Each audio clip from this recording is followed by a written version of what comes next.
Deleuze, ça n'est pas seulement un retour, vers les choses mêmes, au sens habituel, cette injonction avait été formulée par, Husserl, déjà, pour finalement se recentrer sur les intentions, l'intentionnalité de la conscience.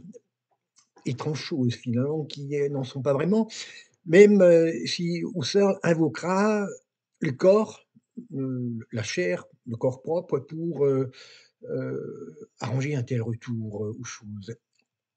Et pour conclure finalement que toute, conscience est conscience de quelque chose, le concret nous semble sous ce rapport, assez différent, le concret, que Deleuze invoque, quelque chose qui relève pas du champ de la conscience, de quelque chose, comme le laisse d'ailleurs entendre le verbe, concréter, concréter ou encore, l'état d'une, concrétion, voire, d'une concrescence. Le concret, la concrescence ne peuvent se dire que dans une manière de prendre ensemble, d'agencer ou d'agglomérer un tas de composantes venues, de milieux fort différents. Concret et concept sont finalement saisis, d'un même ou dans un même mouvement par Deleuze. Aussi, Deleuze aimera-t-il comparer, l'art de créer des concepts, à une construction. Notamment, à l'assemblage d'une pièce de bois pour les menuisiers ou encore, à la fabrication du sabre par le métallurgiste. Peut-être parce que le constructivisme, invoqué par Deleuze est toujours redevable d'un agencement.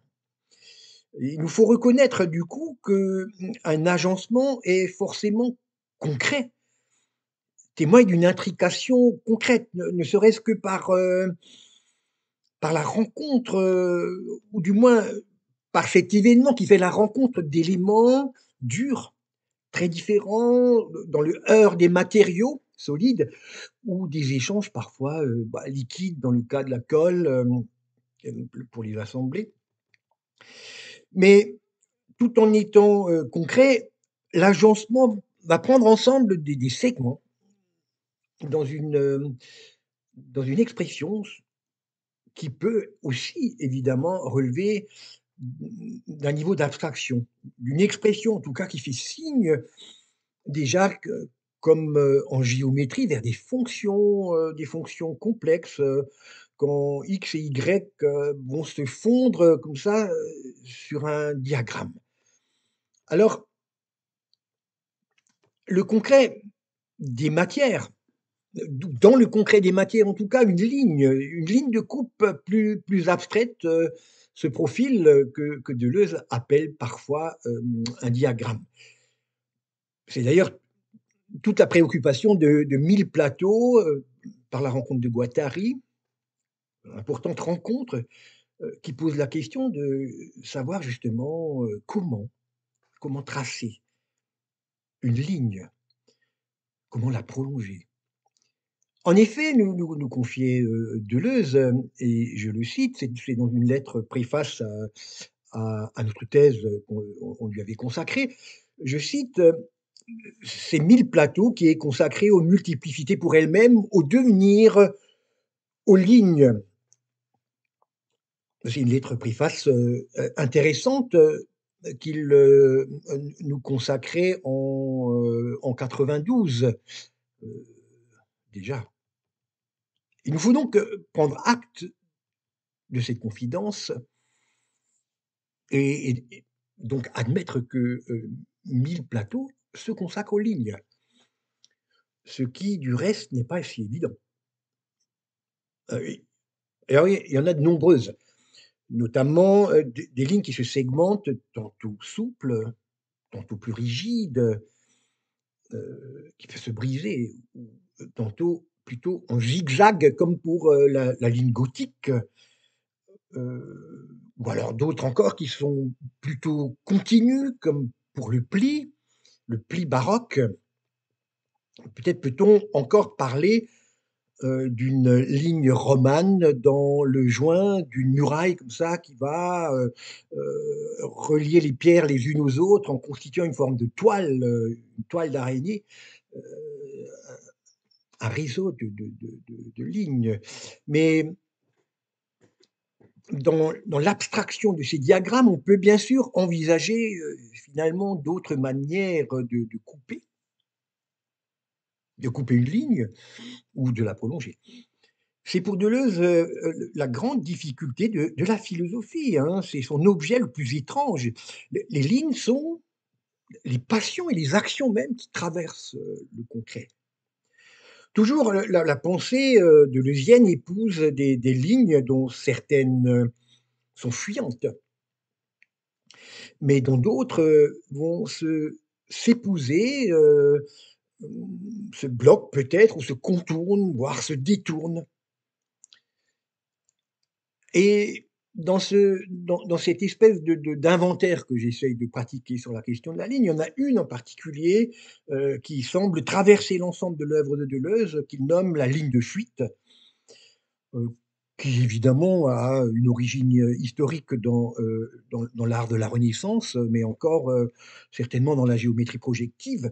Et c'est ce mouvement, d'infinité, dans le fini d'un espace que Deleuze devait appeler, une philosophie du concret, qui va confronter cet infini à une touche de chaos, enfin quelque chose d'assez chaotique. Et je cite Deleuze encore, dans la même lettre préface qui nous était adressée: «Il y a, nous dit-il, toujours intérêt dans les analyses de concepts de partir de situations très concrètes, très simples, et non des antécédents philosophiques, ni même des problèmes en tant que tels. C'est ainsi que Deleuze répond, à l'ouvrage que nous devions lui consacrer, mais la philosophie, du coup, qu'il était en train d'interroger dans «Qu'est-ce que la philosophie?», ne consiste pas à faire des histoires ou à discuter ou à débattre entre spécialistes, même s'il faut bien une spécialité, disons, pour l'exercice de la philosophie afin d'établir comme ça, des lignes, et dresser, des cartographies. L'analyse d'un concept, du point de vue deleuzien, n'est pas seulement une concertation entre historiens de la philosophie sur telle ou telle interprétation d'un auteur. Avant toute chose, si vous voulez, le problème est à construire, une espèce de constructivisme, à inscrire dans un paysage qui suppose, de nombreuses lignes de coupe ou des strates. Un paysage qui sera conceptuel ou qui pourrait en tout cas le devenir. Alors comment un paysage peut-il devenir, conceptuel? C'est très étrange. C'est un peu la question posée encore dans Critique et clinique, notamment dans la lecture de Lawrence où, le titre c'est bon, La honte et la gloire. Ce texte qui interroge la ligne, la ligne arabe, dans le désert. Donc souvent il est question d'ailleurs d'un Sahara dans l'œuvre de Deleuze, notamment dans son étude de la peinture de Bacon. Et dans ce Sahara naissent non seulement évidemment des dunes, plissées de manière, similaire, mais bien des horizons avec d'étranges personnages conceptuels qui les traversent. Il faut dire d'abord que les choses mêmes, ces personnages, animes, se produisent encore par des instruments, pour nouer des concepts, une espèce de ligne instrumentale, qui va nous obliger à repartir à zéro, pour entrer dans un paysage désertique, lisse, dont le caractère instrumental peut être mis en rapport avec la façon, dont Deleuze, et Guattari, extrêmement importante, cette présence de Guattari dans, le dispositif, pratique de la philosophie, sachant que Guattari déporte, encore l'analyse deleuzienne vers, des lignes beaucoup plus, vers des lignes beaucoup plus inscrites dans la question du politique, de l'écosophie, heu, de la de la psychanalyse, dont la déconstruction est engagée par, l'anti-Édipe. Toujours est-il que donc, cette rencontre Deleuze et Guattari se heurte à un objet très curieux, vraiment très, très curieux, un sabre. Un sabre, notamment dans Mille plateaux. Et y a-t-il, pourrait-on se demander, y a-t-il un philosophe, qui aurait déjà, de par le passé, cherché à penser, l'escrime? Alors Descartes, paraît-il, mais l'ouvrage n'a jamais été recensé vraiment, aurait rédigé un petit texte, perdu, aujourd'hui sur, l'art de manier, l'épée dans ses enchaînements, dans ses bottes, particulières. Alors, dans Mille plateaux, cette exigence se traduit autrement que par une méthode, d'enchaînement, de différentes, feintes mises en œuvre par Descartes dont nous savons bien qu'il avançait masqué. Une chaîne, de raisons, qui ne suffit peut-être pas pour générer, une véritable ligne, de combat, une véritable ligne, qui soit en mesure de, nous engager dans ce que le sabre en tant qu'instrument peut produire, dans sa concrétience particulière. Dès que se projettent des lignes dans un paysage, le long d'une promenade, il faut bien sûr supposer la construction de ce que Deleuze et Guattari, nommaient un agencement bien sûr, mais au-delà même de l'agencement, l'étrange concept de philum, un concept, pour, traduire, pour dire, exprimer, affirmer un embranchement ou un réseau d'embranchements. Les promenades de Proust, ou encore de Virginia Woolf, sont pleines d'embranchements de ce type, mais on n'y perçoit pas nécessairement, l'instrument dont je tenais à exposer ici, le tranchant. C'est un instrument qui est entièrement appelé par, tel ou tel paysage. Alors nous parlions du désert il y a à l'instant. L'instrument du désert, les embranchements qu'il appelle sont conçus plutôt suivant la ligne d'un sabre.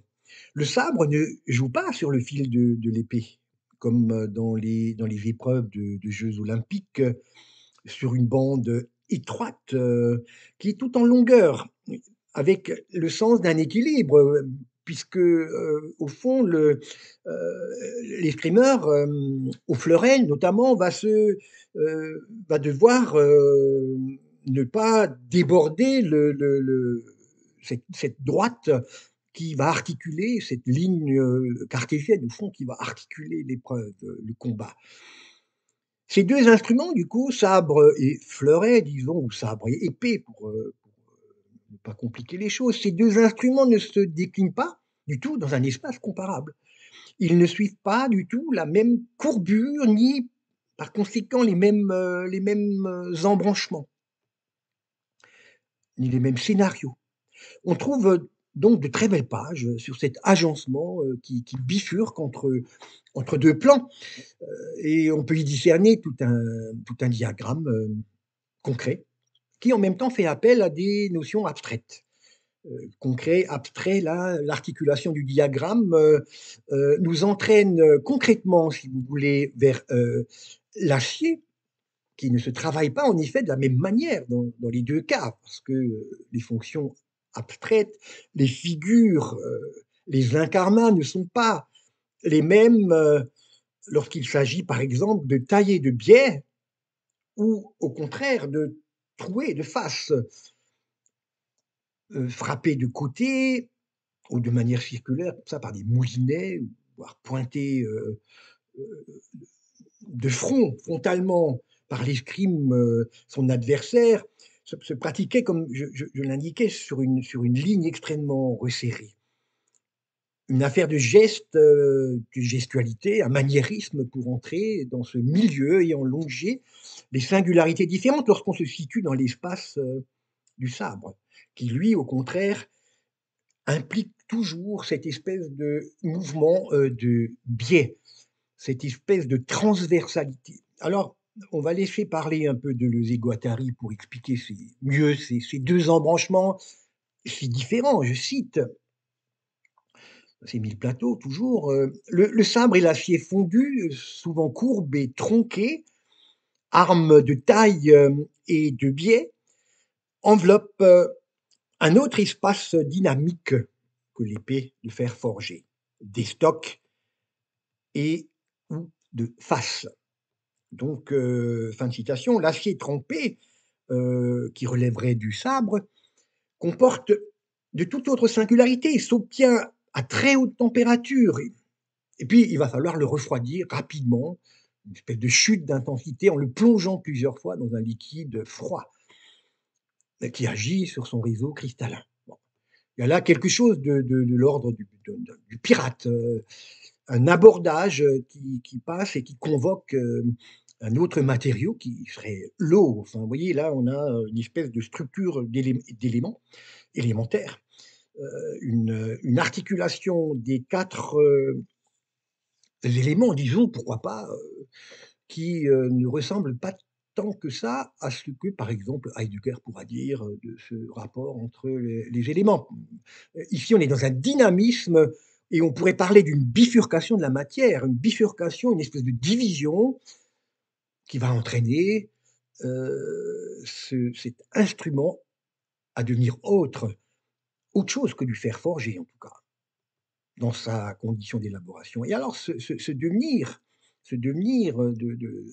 acier finalement est lié à une technique qui porte le métal sur un nouvel embranchement, sur une nouvelle concrescence de points remarquables pour entrevoir d'autres formes d'expression avec de nouvelles fonctions et de nouveaux caractères. La conception ne sera pas de même ordre, de sorte que conception et concept seront liés. On voit donc ici effectivement s'établir un passage euh, entre, et qui fait peut-être l'objet du concept, un passage entre le concret comme forme de contenu donné par le paysage et le concept comme forme d'expression. Et donc se produit tout un agencement entre la concrescence, la concrétude des éléments dans la matière et la création de propriétés dans les fonctions, les qualités, de sorte que les concepts ne sont plus du tout de même embranchement. Le sabre ne concrète pas de la même manière que le fer forgé. L'espace dans lequel il se distribue, dans lequel il se conçoit, ne relève pas du tout des mêmes notions ni de la même escrime.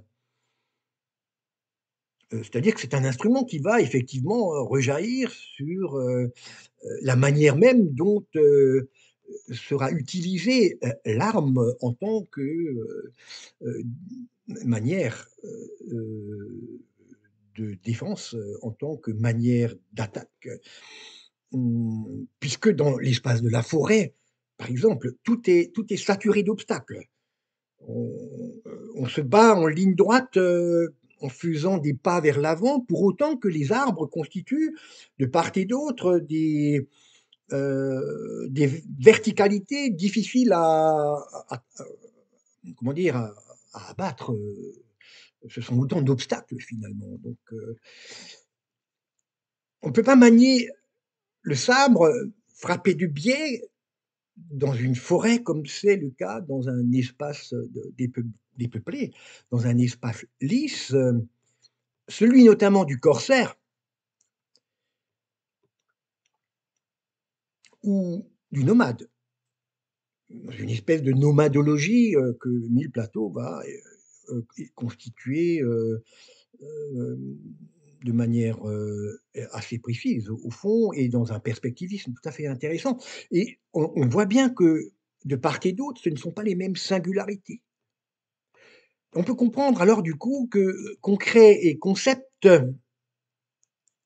concrétude et conception soient essentiellement inscrits dans une ou liés par une pragmatique, par, une espèce de philosophie pratique qui fait, l'intérêt même de la lecture de, Deleuze et Guattari lorsqu'il s'agit effectivement de ce livre commun entre les 2.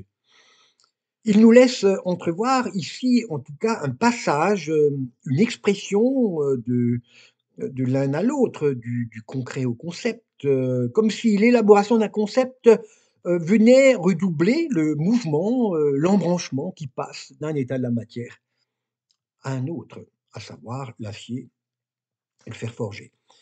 C'est pourquoi Deleuze pouvait nous conseiller, vivement, gentiment également, enfin je veux dire que c'était fort sympathique, comme conseil, à ne point perdre peut-être le contact avec cette concrescence, si particulière. Citons du coup, je vais citer pour finir, la lettre de Deleuze, extrêmement, intéressante. «Je n'ai donc qu'une chose à vous dire, ne perdez pas le concret, revenez-y constamment en multiplicité, ritournelles, sensations, etc., se développent en pur concept, mais sont inséparables du passage d'un concret à un autre». Fin de citation. C'est donc ainsi que s'achève la lettre que Deleuze nous envoyait, en déterminant, il est vrai, en ce qui me concerne, un style, et en inclinant notre travail à trouver des passages entre des objets concrets très différents, si différents qu'ils seront pris dans des domaines que, au fond, Deleuze lui-même n'aura pas abordés, que on ne peut pas, évidemment, s'inscrire dans une vie qui est autre, qui est la sienne. Donc des domaines, comme ceux de la science-fiction, de la bande dessinée, plus récemment, des mathématiques, dans, non pas son fondement logique plutôt que dans sa pratique géométrique. Non sans supposer la possibilité encore d'une expression nouvelle de certains objets de la métaphysique. Alors, évidemment, bien des choses, se sont élargies et creusées, dans des lignes qui prennent par rapport à Deleuze, autant des marques, de repère qu'une, distance, qui relèverait cette distance elle-même de la politesse ou de l'élégance, disons. Et nous avons toujours eu soin, à travers cette élégance deleuzienne, de reprendre, en ce qui nous concerne, par le concret. De ne pas perdre le concret de vue, quel que soit l'objet, l'instrument, les personnages abordés. Un geste dans lequel il nous faut en effet reconnaître une influence, de Deleuze et une, comment dire? Une pratique, une philosophie pratique à laquelle, nous nous sommes fortement attachés, suffisamment en tout cas pour le remercier aujourd'hui qu'il aurait 100 ans. Le remercier de ce conseil de travail, en supposant que, au fond, le 100e anniversaire ne soit pas, l'achèvement de, Deleuze, mais une poursuite possible en d'autres directions, avec évidemment des, outils qui ne soient pas les mêmes et des perspectives très différentes. Je vous remercie en tout cas pour votre attention et peut-être, pourrais-je espérer que, cet épisode, de philosophie pratique, se prolonge, par d'autres interventions.